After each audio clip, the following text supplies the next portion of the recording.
Hello and good evening, everyone. Thank you for logging in to the Right Teacher Type, this hour-long HeadsNet webinar.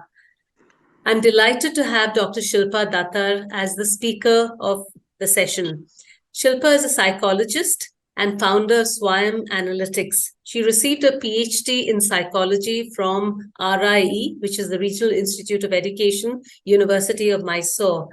I've had the privilege of knowing Shilpa for nearly 10 years. She worked with TTF briefly when we had just begun our research for developing standards for social emotional learning for India.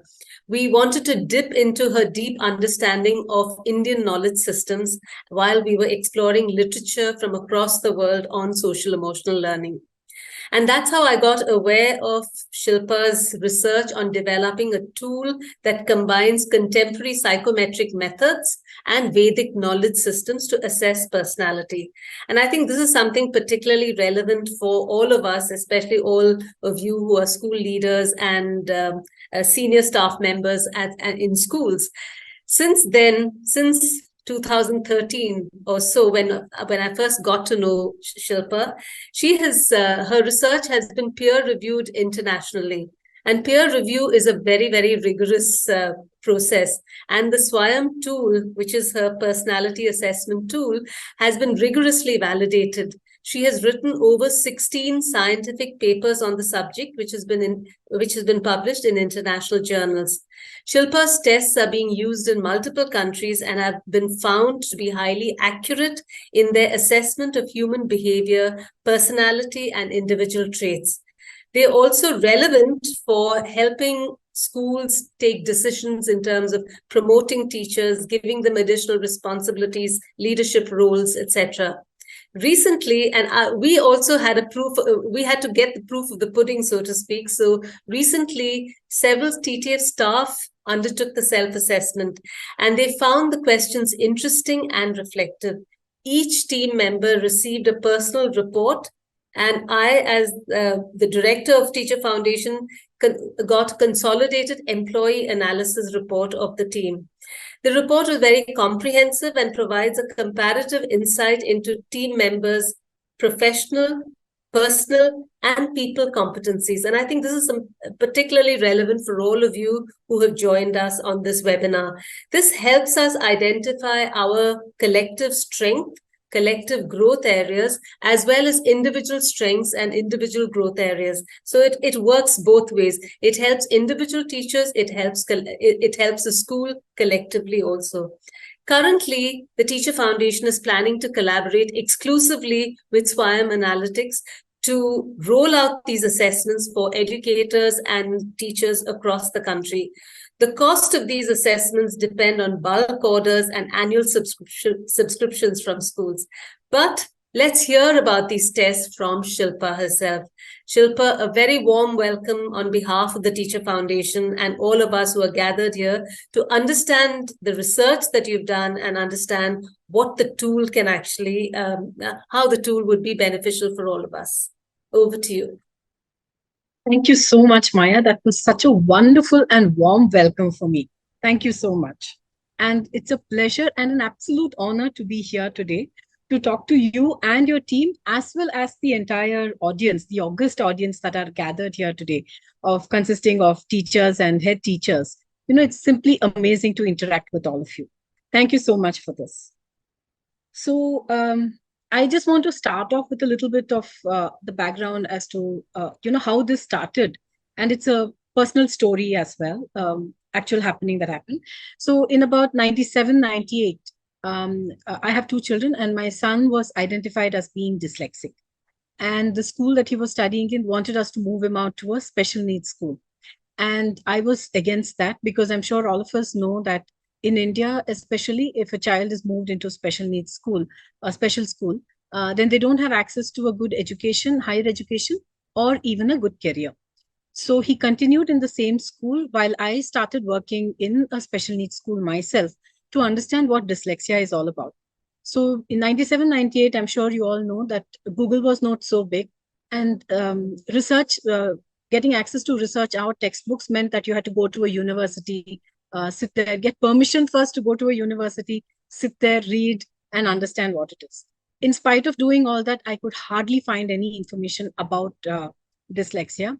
And I completed my master's in psychology to see how I could understand that to help my son first. But even in the master's textbooks, I couldn't find anything except one small 3-line paragraph which said what dyslexia is. That's about it. And this was, very disheartening for me. And what I did was I wanted to do my PhD in dyslexia. And I started researching a lot of work from the Western models. And that's when I realized that, also when I was working with the students, special needs students in the school, I realized that the tests that were being used were all foreign tests, and they were not applicable to an Indian audience. They were very poor adaptations. And as adults, we were not able to understand what the questions were asking, what the tests were asking. And unfairly, we were categorizing the children who weren't able, because English is a foreign language in India, and they were not able to understand the question. So by default, they were categorized as being dyslexic, learning disabled, global learning disability, so on and so forth. And I found that this was extremely unfair to the children, and they didn't have a future after that. So with that thought in mind, I completed my master's, and then I wanted to develop a set of tests that would help identify such children at a younger age. And that would be applicable to people across the world. So that was my first mandate, that it should be applicable to people across the world. And then when I started looking at the Western models, I found that the Jungian and the Freudian method of understanding people was very different. They looked at people who had come to their clinics with mental health issues. They studied them, they categorized them, and then they said, if this is what clinical population is, then perhaps this what is not them is what normal people, so-called normal people, should be or could be. And I felt that this was a wrong approach to understanding people, because by and large, most of us are able to get on with our daily lives. We call ourselves normal, and we get on with our daily lives without much problem. So, and that is a majority, the global population, that is a majority of people who are able to function well. And looking at clinical population and assuming that what normal people could be is a wrong approach. So I looked at what else could be done, and that's when I came across the Indian method of understanding people, which is entrenched in the Vedic knowledge system. So if you look at the Vedas, the Upanishads, Bhagavad Gita, Ayurveda, Sankhyan philosophy, which is atheistic, yoga, they're all talking about how to understand human mind behavior and what it is to be able to bring, what is abnormal behavior or clinical behavior, as well as how to bring it back into normalcy. And I felt that that was a more holistic way of looking at people and understanding them.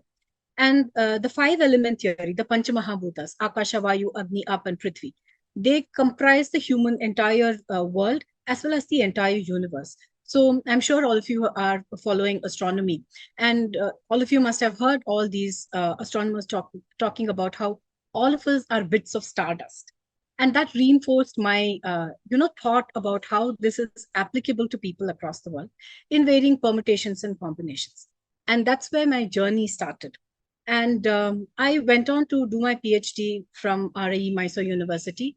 I developed these tests to assess personality based on the Vedic knowledge system, and developed my own algorithm-based software for that. I got my PhD based on that work, published about 17 papers to date now. And because of the high reliability and validity, it's being used for research in multiple countries, like Maya just mentioned to you. So essentially what we do is to identify the personality of a person based on the Panchamahabhuta theory. The 5 elements, they combine with each other at the physiological level to form the Tridoshas of Vata, Pitta, and Kapha, which is what entire Ayurveda and yoga is based upon. The same Panchamahabhutas combine with each other at the psychological level to form the Trigunas of Sattva, Rajas, and Tamas, which is what Sri Krishna talks to Arjuna in the Bhagavad Gita. And it's there in the Sankhyan philosophy, the other Puranas, so many other itihasas, and so on and so forth. And I combined it with modern psychometric methodology, used collected data, applied analysis, and then built the entire test, which assesses people on the physiological, psychological, and ethical aspects of a person, making it truly holistic and very accurate and in-depth. And to complete the story that I started with, my son is now a lawyer. He qualified as a lawyer, and he's practicing in Bangalore. He set up his own law office. And then coming back to, Swayam, we have built our own software. We have multiple IPs, and we assess multiple aspects of people for different use cases. The entire work is based on more than 12 years of research and development, and I got my PhD based on that. It's standardized and applicable to Indians. It's made by Indians for Indians, but applicable to people across the world. More than 17 peer-reviewed publications. And we have a knowledge advisory comprising of two Padma Bhushan awardees, Padma Shri awardees, and multiple professors, deans of universities, VCs, and so on, which helped in making sure that the test was really valid and really reliable. So the tests have undergone 47 iterations each. There are a set of 3 tests. And then it was being administered to 5th standard government school child to make sure that it's so simple that even a 5th standard child can understand it. The tests have also been accredited with the Indian Institute of Business Psychology, and we've applied for 1 patent, 8 copyrights, and 3 trademarks. I've also received multiple awards for my work, both from India and abroad, because we combine Vedic knowledge, ancient knowledge systems with modern, methodology and psychometric testing, as well as developing infrastructure and software for that. And then also received multiple awards from Rotary and the US and so on. The tests are being used for research in NIMHANS in Bangalore, Amity and Amrita University, Kaivalya Dham Yoga Institute, which is in Lonavala of Pune, and business schools in the US, as well as integrative medicine universities in Germany. The tests are completely online. For the students, we are using a 30 questions format, which is short and takes about 20 minutes for a person to answer. It's all in multiple choice questions and easy to understand English, Kannada, and Hindi languages. We've built our own algorithm, and the child will get instant and objective reports immediately. So also with our other target audience whom we work with corporates, as well as teachers and managers in different organizations. So we identify essentially the training needs that are required for the teachers and then targeted it to learning and development requirements that a school would need, institution would need, to enable higher teacher engagement and development. We identify the key motivators to ensure that the productivity of the individual is higher, and also so that they can take on other roles and responsibilities that they may be good at, which the institution doesn't know at all. We have conducted more than 11,000 assessments, and we assess about 189 traits, and also about 16 classical personality types, plus another 20 in addition to that. And we promise an accuracy of 80%, but most of our clients come back and tell us that it's, about 95, 98% accurate. And in the recruitment, what we do is to identify the teachers with their dominant traits, because you want to know whether the teacher cares for others, whether they are able, what about their emotional intelligence, whether they are self-aware and they have the empathy to teach a child who might be lagging in school, so on and so forth. And whether they have the personality to take care of the students that have been handed over under their care. And to assess the fitment, whether they even fit the culture, because each school has a very different culture and tradition that they follow, whether they fit the culture and the values of the school or not. And we have different types of reports. For the recruitment, we offer the short questionnaire report, which, like I mentioned, is about just 30 questions, multiple choice, for the junior as well as the senior teachers. And we also have an in-depth report for the junior and the senior teachers, which will help you in understanding the entire gamut of all that you want to know. So we collect something like 400, 500 data points with which we'll be able to answer multiple levels of questions, meta-analysis, and so on and so forth. We also have something for the principals to help them to, ace up their own level and become more savvy in how they are able to understand themselves and become better leaders. What we essentially also do is to identify the individual's dominant nature and attributes, their stress levels, whether they've even answered the tests honestly or not. So we have a social desirability spectrum that we assess, which will tell you if they've answered honestly or not, and whether the individuals and also the individuals helpful, neutral, and trace traits. We do a competency analysis, and then of the organization, the people, and the different categories of competencies, additional roles that the person would be capable of taking on other than the primary teaching role, their strength and development requirements, the L&D and the strength and development needs of the person, caution and growth areas, as well as customized resources to help them to overcome these, the inhibitor traits that we would have identified in their personality. So I've already collected the data from about 500 or so teachers, and we did an analysis of that so that we could present it to you here, a combined analysis. I can't name anybody, obviously, but this is a combined analysis. And this is the gender distribution of the people, of the teachers, as well as the age distribution that we found. The social desirability spectrum is how many teachers have answered the test honestly or not. So high indicates that they have tried to manipulate the test, which is about 33% of them. Low is what we ideally want, because that means that they've answered the test honestly, and we can depend upon the report to understand them in depth, which is 62%. And medium is 5%, which could be some people who could have got confused, couldn't figure out how to answer, things like that. So those human error always happen.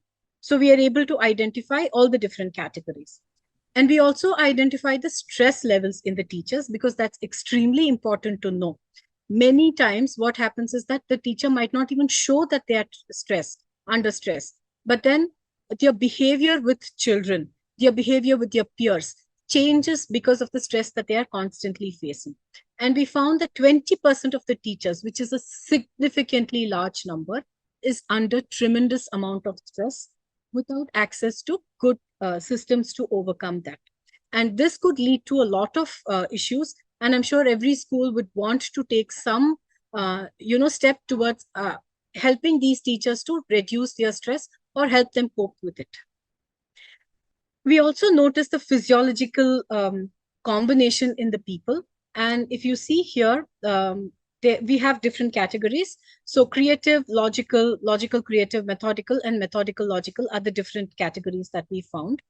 This has an impact as to how the teacher behaves with the child, as well as with your peers and others. The psychology, the physiology and psychology are very closely interrelated, obviously, because most of the psychosomatic diseases like BP, diabetes are all, we know that they are interrelated to each other. Unlike in the West, where they say that, you don't need to understand the physiology of the person, only the psychology is enough. India has never followed that Cartesian dichotomy at all, ever. We've always believed that, the body, mind, and spirit are one unit, and we need to understand all of them in tandem with each other. So looking at it from that perspective, the physiology and the psychology, 66% of the group are harmonious, and it would be great for all of us to have harmoniously oriented teachers rather than rajasic, lethargic, or even passionate oriented teachers. The lethargic teachers would be a real difficult kind of a category for any school to deal with. They are the ones who would also create a lot of trouble for you. So we also identify people who are troublemongers, if it helps, and that would also give you a lot of inputs as to what you can do with them. These are the different kind of group analysis that we do, which Maya. Sorry, Shilpa. Shilpa, if you could just sort of go slower, because just go back to the earlier one. Maybe it'll help to explain, because a lot of the people in our audience may not understand what we mean by harmonious, passionate, lethargic, etc. If you could just spend a little bit of time explaining that. Thanks. Sure. And will you give me a 5-minute notice before my time gets over? Oh, yes. Don't worry. Sure. Okay. Yeah. So we also noticed that predominantly that the 66% of the teachers were harmonious, which means that they are calm, they are very collected, they don't lose their temper. They are also very empathetic, and they are also extremely ethical in their dealings with children and peers. And that is the kind of teachers we want teaching our children. And I'm sure each of you would want those kind of teachers in your team. The harmonious lethargic is another combination, which we have found to be quite problematic when you're dealing with dealing with your team. Those kind of people would always tend to create some problem or the other, and you would have, and if it goes unaddressed, it can have a lot of issues that you will have to deal with at a later stage, big issues that you will have to deal with. The harmonious passionate are still great because they're extremely passionate about their work while also being harmonious. And those are the kind of teachers who would really be, they would be ambitious, and they would also be able to take the organization forward in a positive manner. Harmonious, passionate, lethargic is again very equidistant, equilibrium kind of a person. And they are great for having in your team. The lethargic ones are again troublemongers, because then they would be looking to put your workload onto somebody else. And there would be a lot of discontent amongst the other teachers. They might not necessarily come to you as a head teacher and complain about it, but you can notice that there is some issue, some discontent, some friction going on in the team. The passionate ones are little bit tend to be on the aggressive side, may lose their temper with kids, may not be very patient, may not be very empathetic. And you would have to take a call whether you want to have more of these kind of people or a moderate number of them or not at all. That's dependent on each organization. The passionate lethargic are again a little bit of a problem.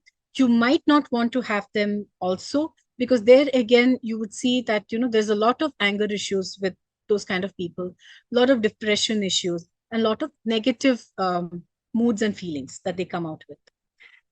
Any questions that we can address now, or should we address the questions only towards the end, Maya? No, I think it might help in case somebody has a question. Sure. I think there was already a question on chat. Okay. How can we conduct these tests in school? That we will explain right at the end. These are online tests. These are internet-based tests. So Vartika Sharma had asked that question.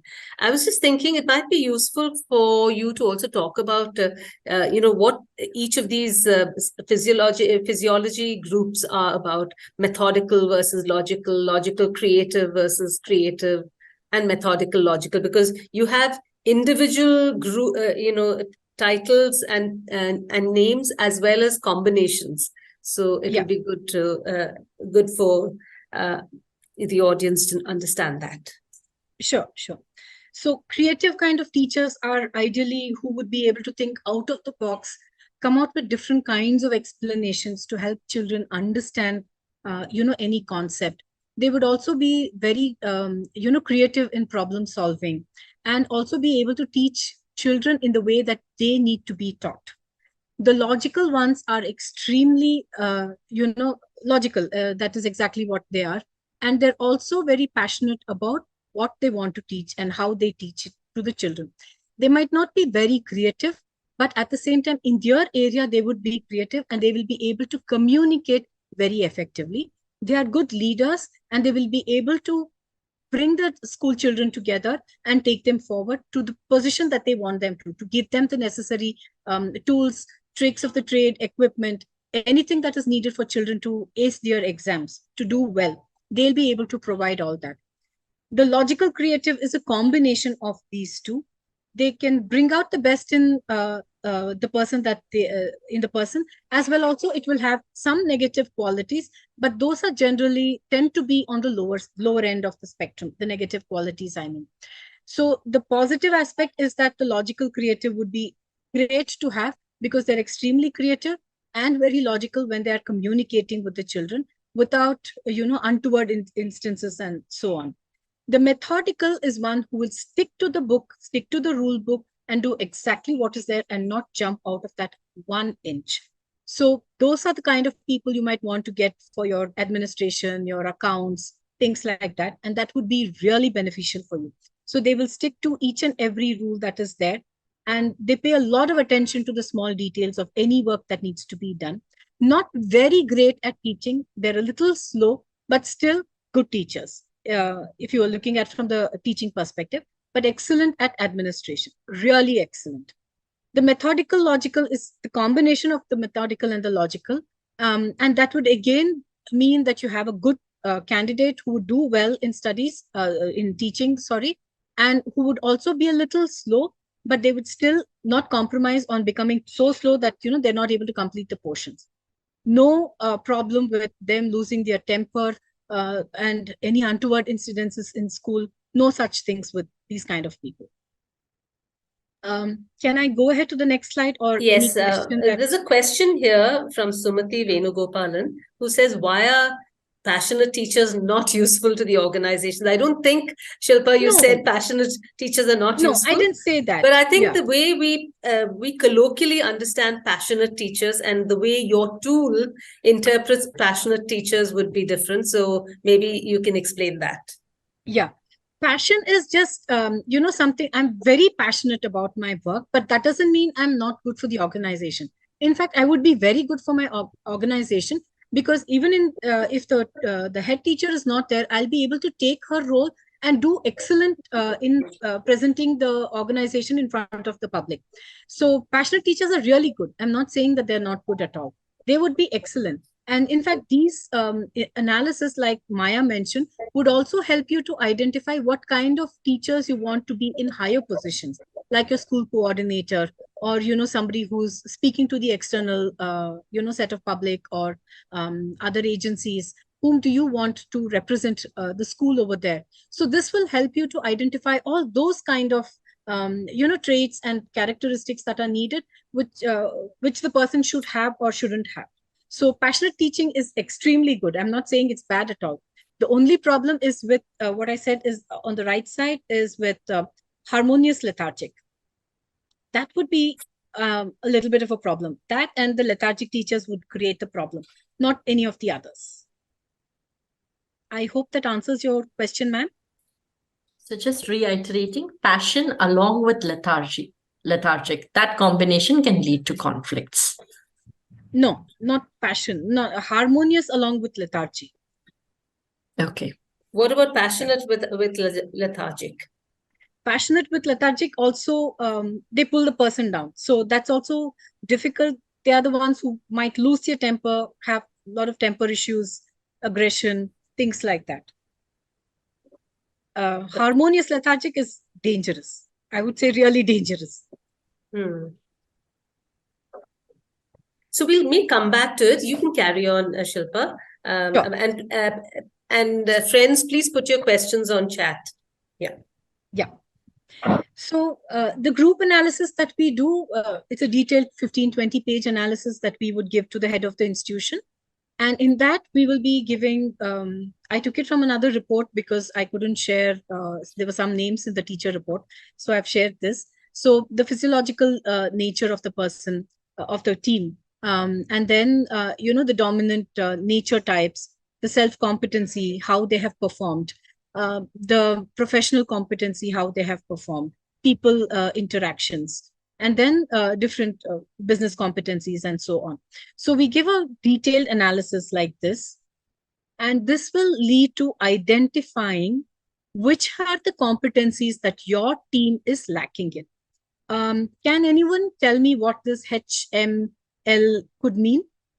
Anyone in the audience? High, medium, low. Correct. Absolutely right. Low, medium, high. Correct. It's high, medium, and low.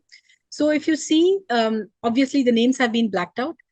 Leading this person is medium, assertive is medium, coaching is high, empathy is medium, and relationship nurturing is high. Whereas for this person, all the characteristics are low.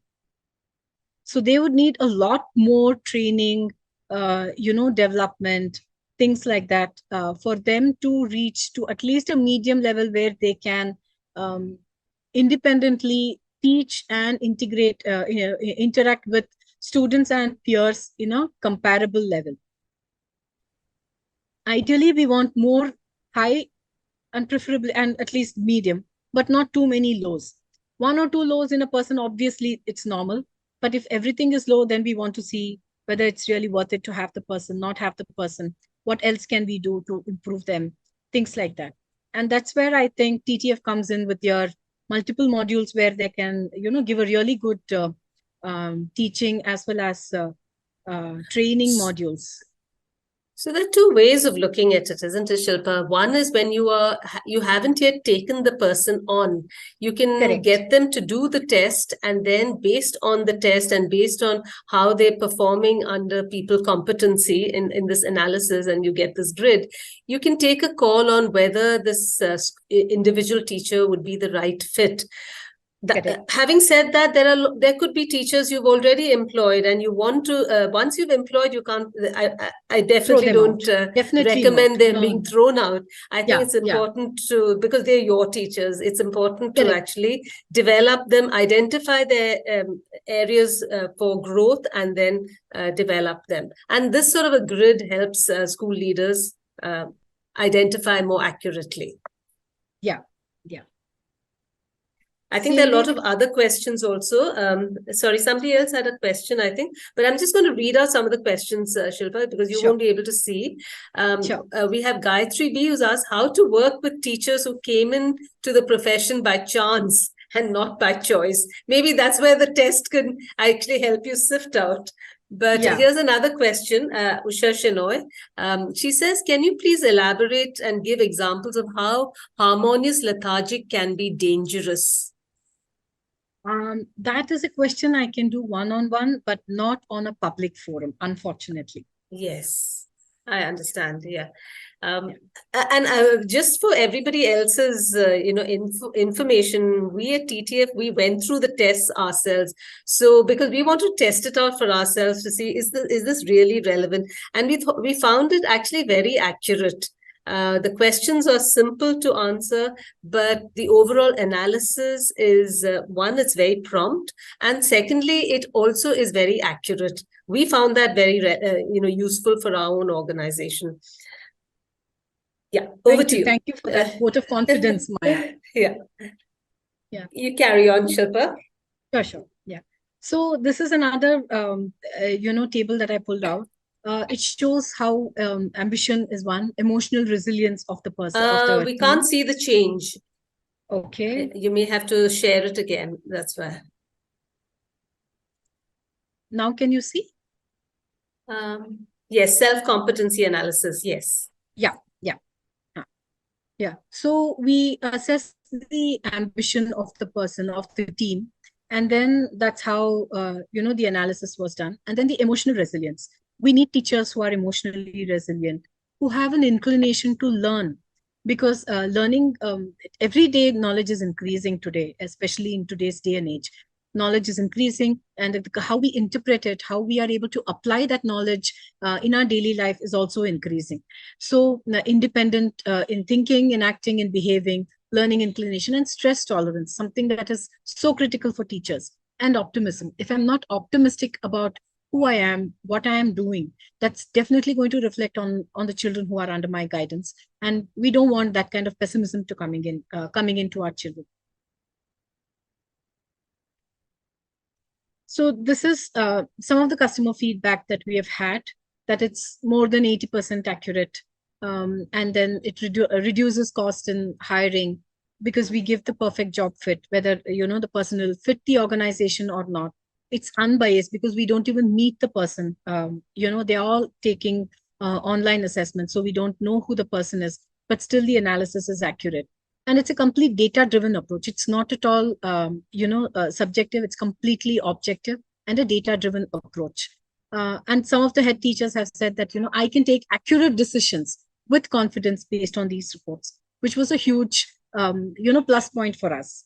And many of the teachers that we spoke to after the assessments also said that, it's like a mirror to my mind, the reports, they're like a mirror to my mind. I know exactly, so many things that I couldn't even talk about are reflected over there. I couldn't, articulate it, and they are reflected in the report. I'm so thrilled about it, is what we have, the feedback that we have got. And some of the head teachers have said that, that we don't have any surprises about the people whom we have hired, because we knew who they were before we hired them, rather than finding out who they are after you hire and realizing that this is not the kind of person I want. And this is some of the testimonials that we've received. We're also partnered with Government of Karnataka on their Skill Connect portal to, do the psychometric analysis of candidates looking for jobs. And these are the other, companies and institutions that we have been working with over the years. Thank you so much. I would be happy to take any questions. Sure. So you could actually, yeah. So Shilpa, if you could just remove your screen sharing, and then we can ask questions. Thank you. So we'd love to hear some questions. This is a very quick, short presentation on what the tool is. You need to go through the tool to understand it much more. But I think it'll be good because you use a lot of words, especially from Vedic systems and Indian knowledge systems and so on. So maybe it'll help for the audience to know what these words are. You talked about, maybe some of them know, but some people may not also. Tridoshas and Pancha Mahabhutas and Sankhyan philosophy, because the tool is based on these ancient knowledge systems of India, but it's very contemporary. Yeah. Correct. So the 5 elements, the 5 primordial elements, that is ether, air, fire, water, and earth, they are known as the 5 primordial elements, or the Panchamahabhutas. In Kannada, we say Akasha, Vayu, Agni, Up, and Prithvi. Up is water, and Prithvi is earth. So these 5 combine with each other at the physiological level to form the Tridoshas. So now I'm sure many of us are slightly at least aware of the Ayurvedic terminologies when they do the pulse analysis, and then they tell you are, Vata dominant or you are Pitta dominant. So that's why you get a lot of headaches, or you get a lot of vomiting, or, acidity, and so on and so forth. That is the at the physiological level. I'm sure, and, to give you another context, I'm sure many of us have heard our mothers or grandmothers tell us that, don't eat too much potato. It's going to give you a lot of gas. Or in the season, don't eat too much of this aurekai. I think field beans it's called, because that's also going to give you a lot of gas and stuff like that. And if you eat too much of spices, then it's going to give you a lot of acidity. So each of the food that we eat are also categorized as being Vata, Pitta, and Kapha dominant. So now if you eat too much of curds, and cream and cheese and butter and stuff like that, they tend to Kapha is not the chest, the phlegm that you have. It's very different from. So these are the 3 humors of the body, so-called humors of the body. So this is very different from the phlegm that you develop. So that's not it. Kapha is the dosha that we are talking about, and dosha is not that it's something bad. It's just the categorization of your body. That's all. And secondly, these 5 Panchamahabhutas, the 5 elements, the primordial elements, they combine with each other at the psychological level to form the trigunas of sattva, rajas, and tamas. Now, again, if you look at the kind of food that you eat, or if you look at the kind of people that you are interacting with, I'm sure if you have people, elderly people at home, or your grandmother, grandfather, or somebody, they would say, I'm a Kannadiga, so I can speak in Kannada. I'm not very good at Hindi. So, avanu bala satvika manobhava ironu. That means he's a very, harmonious oriented people, a sattvic oriented person who's not into, fighting with others, things like that. And then you also have people who are rajasic, who are extremely action oriented, who are looking at how they can do certain things, more looking at for their own benefit, things like that. So you have people's behavior that is also classified, and Sri Krishna talks to Arjuna in the Bhagavad Gita about this. There are about 2 or 3 chapters that he talks about how to understand people with Sattvika Manobhava, Rajasika Manobhava, and so on. And Sankhyan philosophy is atheistic in nature. That's one of the 6 darshanas from the Vedic knowledge system. So the Vedic knowledge system is divided into two categories. One is the Astika darshanas, and then the Nastika darshanas. The Astika darshanas, there are 6 schools of thought, or darshanas, which are so called because they believe in the authority of the Vedas. So that is Nyaya, Vaisheshika, Yoga, Sankhya, and Mimamsa. So these 5 believe in the authority of the Vedas. So if you look at them, Sankhyan philosophy is totally atheistic. It doesn't believe in God. It believes in Purusha and Prakriti. That is, there is one Purusha is, it could be anything, the male element, but not really that, the suprahuman being. And then Prakriti, which is nature. And it is a combination of the two, not a sexual union, but a combination of the two, which gives rise to this entire variety of life forms. And not only humans. It could be animals, plants, birds, insects, the multiple universes that we are realizing that we are part of, so on and so forth. All that is only because of this Sankhyan understanding from the Sankhyan philosophy. And yoga and Ayurveda are completely based on Sankhyan philosophy, 100%. In fact, yoga takes Sankhyan philosophy, adds a layer of Ishvara Pranidhana, of the God principle, and makes it theistic. So yoga is also known as theistic Sankhya. And so also Ayurveda. It's completely based on Sankhyan philosophy. And this is applicable to people across the world. If you see the rage that there is there for Ayurveda and yoga across the world, I don't think anybody on earth can say that, yoga didn't, do anything for them. Definitely it would have helped them in some way. The pranayamas, the asanas, anything, whatever you do, some way or the other, it would have helped you. There is not one being on earth who can say it didn't help me. Same way with Ayurveda. But then because of the differences in, formulations, medications, so on, if you don't adhere to the scripturals and stuff like that, then Ayurvedic medicine can have an effect. But then again, that's dependent on the kind of company that you take the medicine from. So those are the different ways that it has evolved. And I have just imported these concepts into psychology. Into a tool, into a psychometric tool. So, which is very interesting, because here you have, ancient knowledges, you've sort of put it into a very modern, contemporary psychometric tool. There's a question here. Are all the test findings shared with the teachers who have undergone the analysis? Yeah, their own reports will be shared with them. They cannot see somebody else's report. But the head teacher can see everybody's report, as well as the group analysis that we provide with them. So you can make a comparison. The school leadership can make a comparison of all the teachers. And the idea is not to criticize or to in any way negate a teacher, but to help understand where individual teachers are coming from. And see how the school can support them to be better. And I think, you mentioned, please, dear friends, please put other questions also. I have a question, because based on what you talked about, because whenever people answer a test or, do an assessment, there is a social desirability. You tend to answer in a certain way because you think it is the right answer. So maybe you can talk a little bit more about the whole idea of social desirability, value. So social desirability is when we want to be perceived in the way that we may not be. Or it could also be that we want to project ourselves into being somebody we are not. We're not. It could work both ways. So in the Swayam tests, what we have been able to achieve is that we can identify if the person has tried to manipulate the test.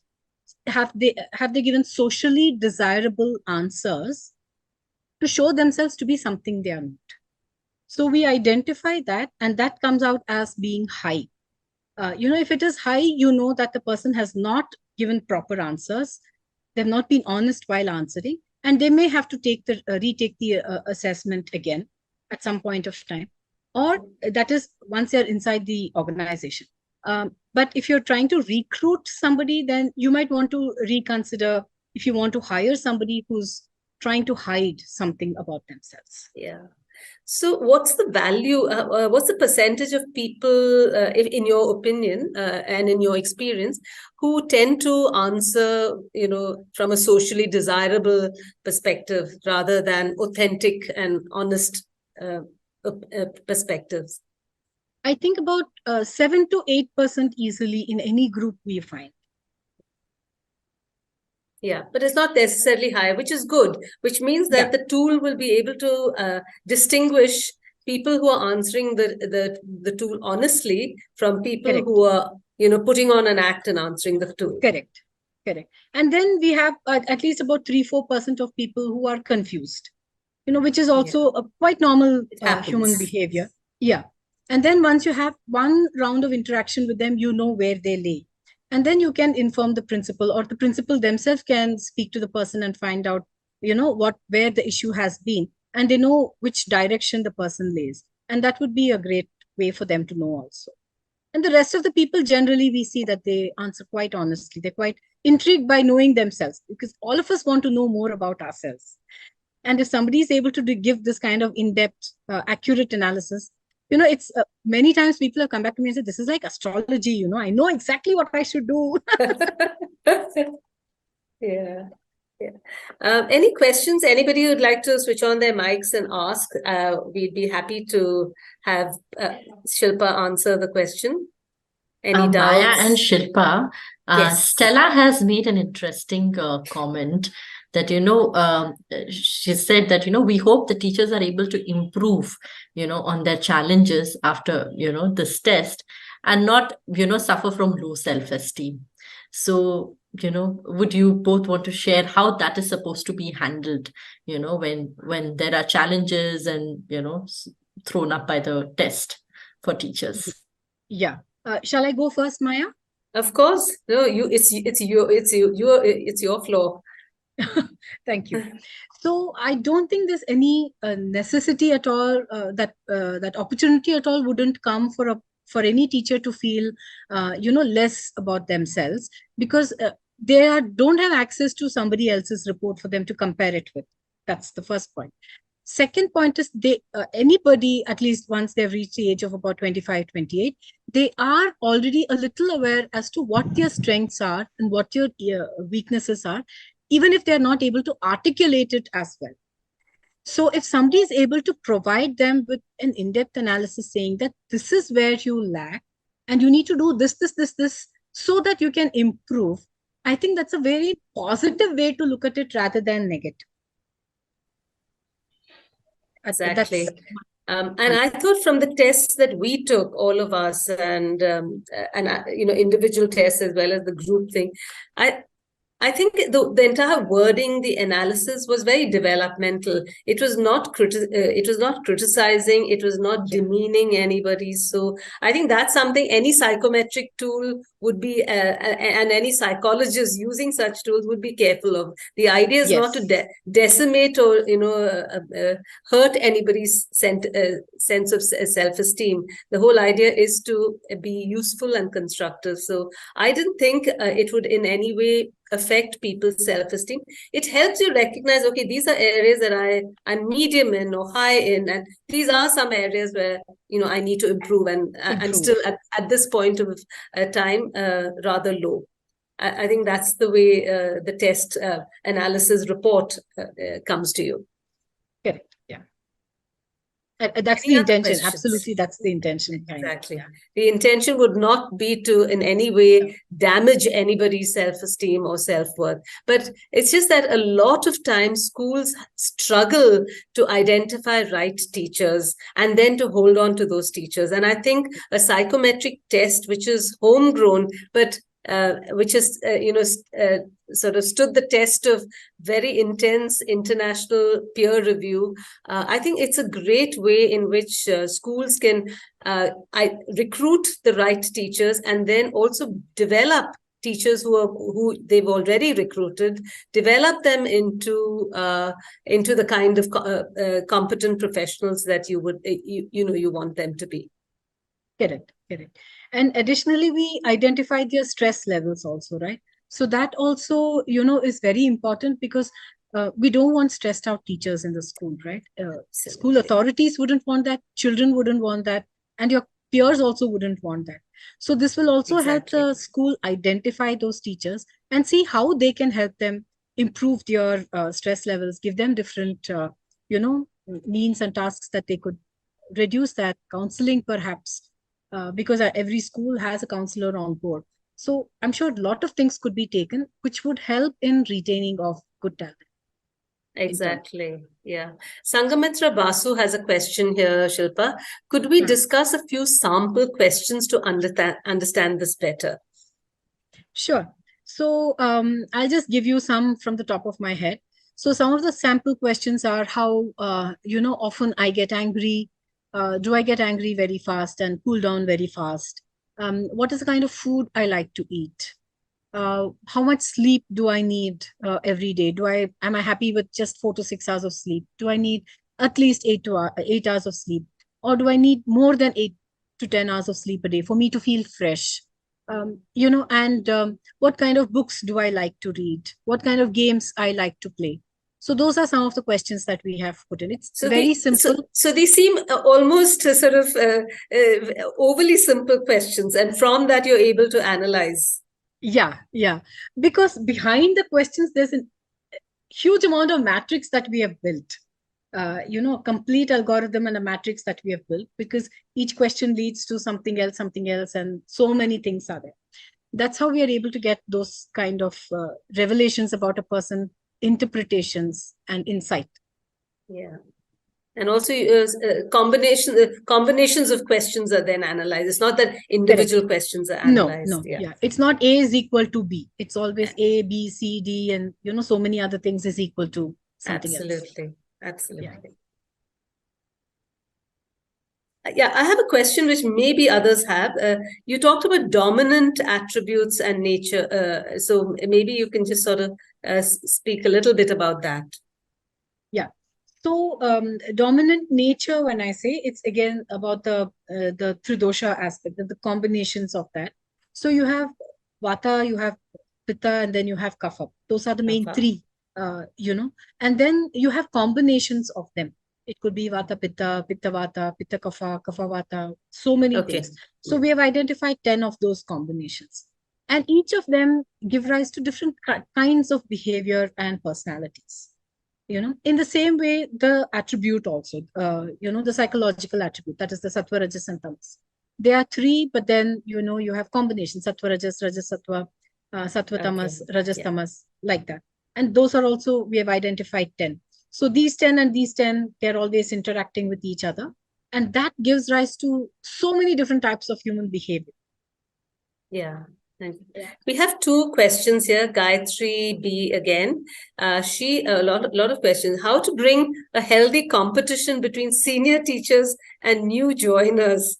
Maybe we want to talk about, do we want competition? But what would you like to say? No, I don't think I want competition. In fact, I would want the senior teachers to be able to coach and mentor junior teachers and lead them to a better place, not compete. Yeah. And Sandhya, our colleague, she has asked, at what frequency do you suggest that schools administer this test? And I think this is particularly relevant for all school leaders here. Yeah, I think once a year, once in an academic year should be more than enough. When, when the schools are in absolutely holidays or something like that, when everybody has the time. Or just before they come back to school. And so. Correct. We have Shubham Rai, who's asked, how can we enhance the quality time of teachers? I'm not quite sure if I've understood quality of teachers or quality time of teachers. I'm not sure what that is. If you're there, if you could just clarify that, please. What you mean by quality time of teachers? And Stella, meanwhile, has asked again, those tests, are they the same for all different levels of teachers, primary, middle, high school? The tests are the same, but the way we interpret it for the junior level teachers, mid-level teachers, and senior teachers is very different. Yeah. Based on because their personality is one only. Yeah. It's like water. Like, I can use water for drinking, for cleaning, for washing, for watering my garden. So many different ways. So personality is one, but how I interpret in what scenario, whether I'm looking at it from the perspective of a mother, a teacher, a head teacher, or an employee somewhere else, would be as a wife, as a child, would be very different. And Gayatri, again, come back to clarify this whole junior and senior teachers. Seniors feel insecure when they see juniors are tech savvy, and when they talk about this test, they just resist. I think you should maybe, Gayatri, give it a go, see how it goes, because we don't know if they will resist. And maybe it also will throw up the whole need for teachers, the older teachers, the senior teachers, to learn this new skill of being more tech savvy, more comfortable using technology and all that. The test would throw up the need for developing some of these weaker areas. And in today's day and age, it's a necessity to be tech savvy, at least a basic level. I we think can't so. do without it otherwise. Yeah. Okay, we have one last question, and I think then we should close today's session.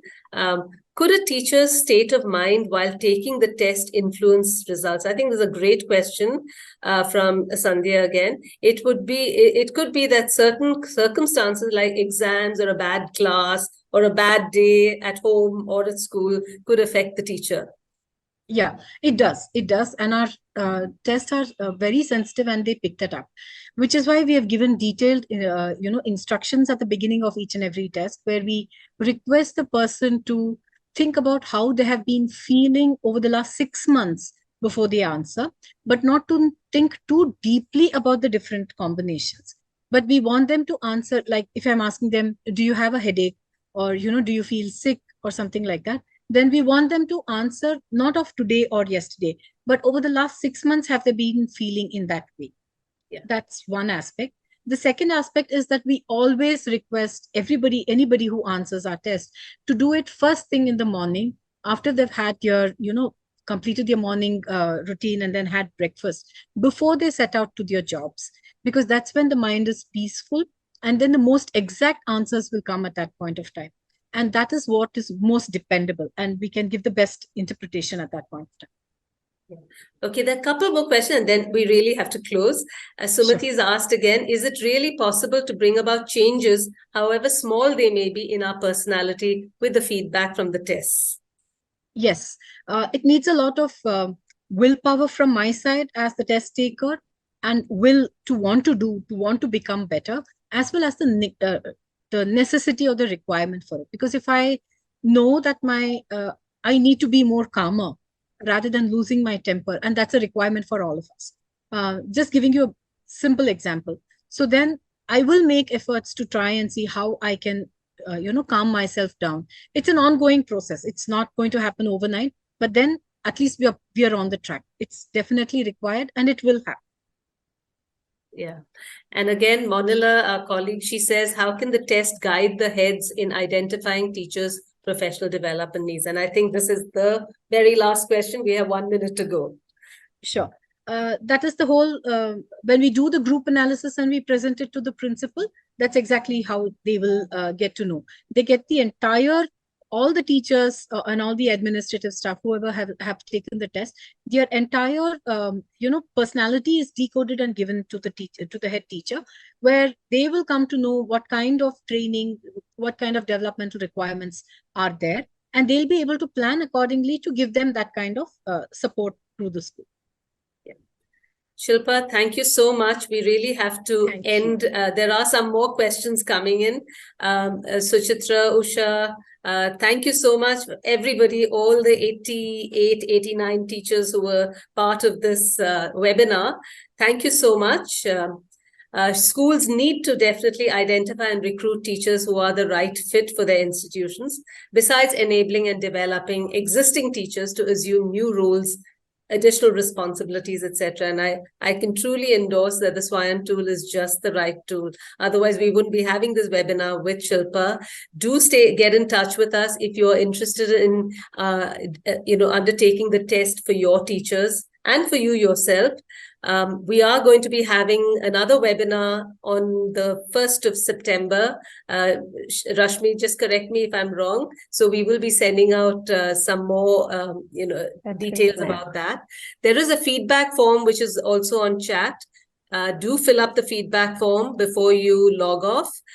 Till next time, goodbye, stay well, and a big thanks to Shilpa. Thank you for so generously making time for this webinar. Thank you very much, Maya. I loved being here, and the questions were wonderful. Thank you very much to all the teachers and all the attendees. It was just wonderful to be here in front of you today. Thank you so much for your time.